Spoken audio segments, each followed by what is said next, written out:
તરફ વાવથરા જિલ્લાના નવા રચાયેલા ધરણીધર તાલુકા પંચાયતમાં કોંગ્રેસના પ્રમુખની વરણી થઈ. ચૂંટણીમાં ભાજપને બહુમત મળી છે, પરંતુ એસસી અનામત સીટ હોવાથી ભાજપ પોતાના ઉમેદવારને પ્રમુખ ન બનાવી શકી.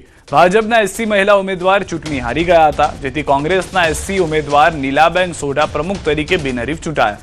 ભાજપની બહુમતી હોવા છતાં પણ કોંગ્રેસના પ્રમુખ નીલાબેન ધરણીધર તાલુકા પંચાયત ચલાવશે. બે જે અપક્ષમાં જીત્યા હતા એ પણ એમણે પણ માન્ય મોદી સાહેબ અને આપણા ગુજરાત ભારતીય જનતા પાર્ટીની સરકારના વિકાસના કાર્યોમાં વિશ્વાસ રાખીને ભારતીય જનતા પાર્ટીને ટેકો જાહેર કર્યો છે. ત્યારે 14 તાલુકા પંચાયતના સદસ્યો સાથે તાલુકા પંચાયત ભારતીય જનતા પાર્ટીની અહીંયા છે. પંચાયતના પ્રમુખ સરકારનો ખૂબ ખૂબ આભાર અને અમે વિકાસના કામો કરશું એવી ખાતરી આપું છું અને દરેકનો સાથ અને સહકારની અમારે ખાસ જરૂર હતી અને અમને મળ્યું છે. તો મહેસાણાથી સમાચાર. બહુચરાજીમાં બદલાયેલા સત્તાના સમીકરણ. ભાજપની બહુમતી છતાં તાલુકા પંચાયત સત્તાથી દૂર. બહુચરાજી તાલુકા પંચાયતના પ્રમુખ પદ કોંગ્રેસના ફાળે. બહુચરાજીમાં ભાજપની જીત છતાં મોટો ઉલટફેર થયો છે. કુલ 16 બેઠકોમાંથી 13 બેઠકો પર ભાજપની જીત થઈ હતી. માત્ર 3 બેઠકો જીતનાર કોંગ્રેસે મેળવી લીધું પ્રમુખ પદ. શંખલપુર બેઠકે પલટી આખી બાજી. પ્રમુખ પદ માટે અનામત રાખવામાં આવેલી એસસી કેટેગરીની શંખલપુર બેઠક પર ભાજપના ઉમેદવારની થઈ હતી હાર. શંખલપુરથી કોંગ્રેસના એસસી ઉમેદવાર હિતેશ મકવાણાની જીત થતા સમીકરણો બદલાયા. કોંગ્રેસના હિતેશ મકવાણા બન્યા બહુચરાજી તાલુકા પ્રમુખ. કોંગ્રેસના હિતેશ મકવાણાએ બહુચરાજી તાલુકા પંચાયત પ્રમુખ પદનો ચાર્જ સંભાળ્યો. ભાજપના પ્રતાપસિંહ ઝાલા બન્યા બહુચરાજી તાલુકા પંચાયતના ઉપપ્રમુખ. કારોબારી ચેરમેન તરીકે ભાજપના ચિરાગ પટેલની કરવામાં આવી નિમણૂક. બેચરાજીમાં અમારા ઉપપ્રમુખ બિનહરીફ વિજય થયા છે અને કોંગ્રેસના ઉમેદવાર હતા જે એ એસસી કેટેગરીનું હતું, એટલે કોંગ્રેસનો એક જ હતો, પણ એ વિજય થયો છે અને સત્તા અમારી જ છે. કારણ કે બેચરાજીમાં 13 સીટો અમે જીત્યા છીએ, એટલે ઉપપ્રમુખ, કારોબારીના ચેરમેન, બાકી બધી સત્તા અમારી જોડે છે. અનુસૂચિત જાતિની રિઝર્વ સીટ પ્રમુખની હોવાથી હું આજે પ્રમુખ બન્યો છું. એ સીટ હું વિજય બન્યો છું, એની અંદર કોંગ્રેસ પક્ષ તરફથી. છોટાઉદેપુરમાં નેતાઓ ચાકટા બન્યા છે. તાલુકા પંચાયત નવનિયુક્ત પ્રમુખ વિવાદમાં. નવનિયુક્ત પ્રમુખ ખુલ્લેઆમ બંદૂક લઈને નીકળ્યા હતા. રમેશ રાઠવા ખુલ્લેઆમ બંદૂક લઈને નીકળ્યા. નવનિયુક્ત પ્રમુખ ખુશીમાં ભાન ભૂલી ગયા. ગઈકાલે સંસદના બંદૂકવાળા વિડીયો બાદ તાલુકા પંચાયતના પ્રમુખનો વિડીયો વાયરલ થયો હતો. આ અંગે જ્યારે પ્રમુખ રમેશ રાઠવાને પૂછવામાં આવ્યું તો તેમણે કહ્યું કે આ તો રમકડાની બંદૂક છે, પરંપરા હોવાથી લઈને નીકળવું પડે.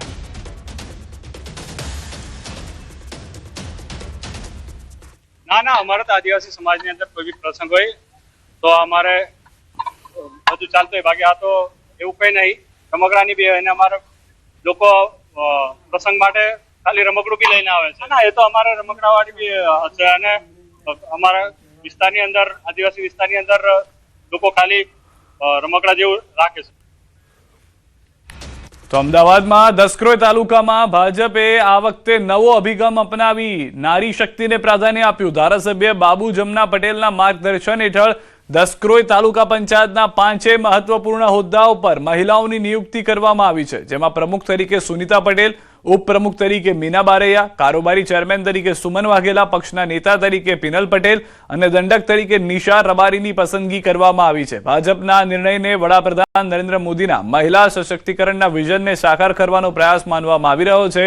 મહિલાઓને નેતૃત્વમાં આગળ લાવી દસક્રોઈ તાલુકા પંચાયતે સમાજમાં સમાનતા, સશક્તિકરણ અને વિકાસનો પ્રેરણાદાયક સંદેશો આપ્યો છે.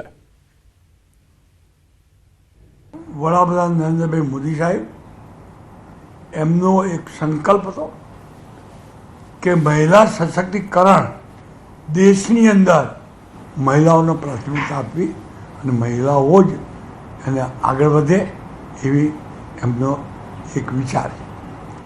એમના વિચારને અમે ધારાસભ્ય તરીકે મારા વિસ્તારમાં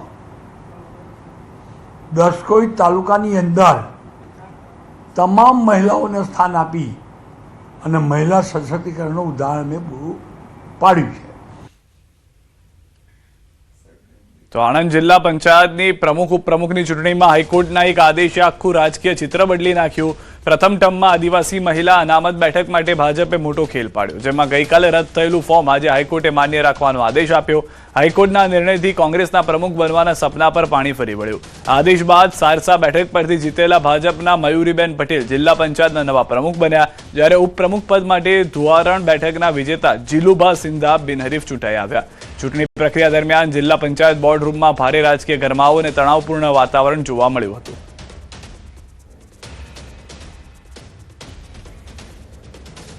છેલ્લા 2 દિવસથી જે પ્રકારે કોંગ્રેસ કે અમારા ઉમેદવાર જીતશે, એટલે ભાઈ 40 સીટોમાંથી તમારી 7 સીટો હોય, તમે કેવી રીતે પ્રમુખ બની શકો? બંધારણની કોઈ એવી જોગવાઈ છે? સાથે સાથે ખોટા પ્રમાણપત્રો તમે રજૂ કર્યા છે. અમારા બેને કોઈ પણ પ્રમાણપત્ર ખોટું રજૂ કર્યું નથી. તેઓ અનુસૂચિત આદિજાતિ સમાજની દીકરી છે અને ભારતીય જનતા પાર્ટીમાં સારસા સીટ ઉપરથી 5000 કરતાં પણ વધારે મતોથી જીતાયેલા અમારા ઉમેદવાર છે. તમારી પાસે જે તમે પ્રમુખ પદ લેવા નીકળ્યા હતા, કોંગ્રેસના પ્રદેશ અધ્યક્ષના તાલુકામાં ફક્ત 1 સીટ કોંગ્રેસને મળેલી છે અને છતાં પણ પાછલા બાણેથી ઘૂસવા માટેનો જે એમણે પ્રયત્ન કર્યો છે એ ખરેખર ખૂબ નિંદનીય છે. હું કોઈ ડોક્યુમેન્ટ્સ મારા જૂઠા પ્રેઝન્ટ કર્યા નહોતા. બધા ડોક્યુમેન્ટ્સ મારા ઓરિજિનલ સાચા ડોક્યુમેન્ટ્સ પ્રેઝન્ટ કર્યા હતા. એ રીતે હું આદિવાસીની છોકરી છું એટલે એમાં કશું એ નહીં. ઓકે.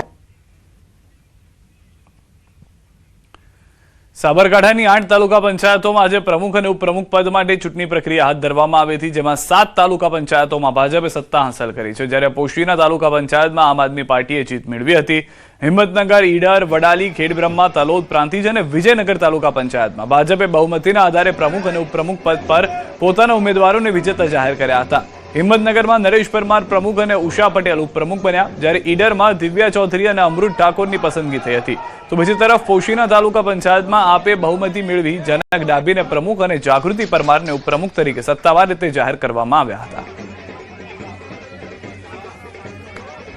7 તાલુકા પંચાયતમાં ભારતીય જનતા પાર્ટી બહુમતીથી ચૂંટાઈને પ્રમુખ અને ઉપપ્રમુખ અમારા કાર્યરત કરવામાં આવ્યા છે અને 1 તાલુકા પંચાયતમાં અમારી સીટો ઓછી આવવાને કારણે અમે ત્યાં વિરોધ પક્ષમાં સારી ભૂમિકામાં ભારતીય જનતા પાર્ટીની ભૂમિકામાં અમે તમામ કાર્ય ત્યાં પોશીના તાલુકા પંચાયતમાં કરીશું. દાહોદના ધાનપુર તાલુકા પંચાયતના પ્રમુખ અને ઉપપ્રમુખ પદ માટેની હાઈ વોલ્ટેજ ચૂંટણી પ્રક્રિયા આખરે પૂર્ણ થઈ. બંને પદ માટે ટાઈ પડતા આખરે કાયદાકીય જોગવાઈ મુજબ ચિઠ્ઠી ઉછળીને વિજેતા નક્કી કરાયા. પ્રમુખ પદની ચિઠ્ઠીમાં આમ આદમી પાર્ટીના સોનલબેન ભુરિયાનું નામ નીકળતા તેઓ પ્રમુખ તરીકે ચૂંટાયા, તો ઉપપ્રમુખ પદની ચિઠ્ઠીમાં ભાજપના નયનભાઈ બારિયાનું નામ ખુલતા તેઓ પ્રમુખ તરીકે વિજેતા જાહેર થયા. ધાનપુર તાલુકા પંચાયતમાં પ્રમુખ પદ આપના ફાળે અને ઉપપ્રમુખ પદ ભાજપના ફાળે જતા સત્તાનું અનોખું સમીકરણ સર્જાયું. પૂર્વ મંત્રી અને ધારાસભ્ય બચુ ખાબડના ગઢમાં પ્રમુખ પદ ગુમાવીને ભાજપને વેઠવો પડ્યો છે મોટો રાજકીય ફટકો. ટોટલ આપણે 24 સભ્યશ્રીઓ છે, જેમાં 12 મત પડતા આપણે ચિઠ્ઠી ઉછાળીને નામ સિલેક્ટ કર્યા છે, જેમાં પ્રમુખશ્રી તરીકે ભુરિયા સોનલબેન અલ્કેશભાઈ આમ આદમી પાર્ટી તરફથી અને ઉપપ્રમુખશ્રી તરીકે નયનકુમાર જુવાનસિંહ બારિયાભાઈ જે ભારતીય જનતા પાર્ટીમાંથી સિલેક્ટ થયા છે. ચિઠ્ઠી ઉછાળીને મારું નામ નીકળ્યું અને મને પ્રમુખ બનાવ્યા, એમનો ખૂબ ખૂબ આભાર માનું છું.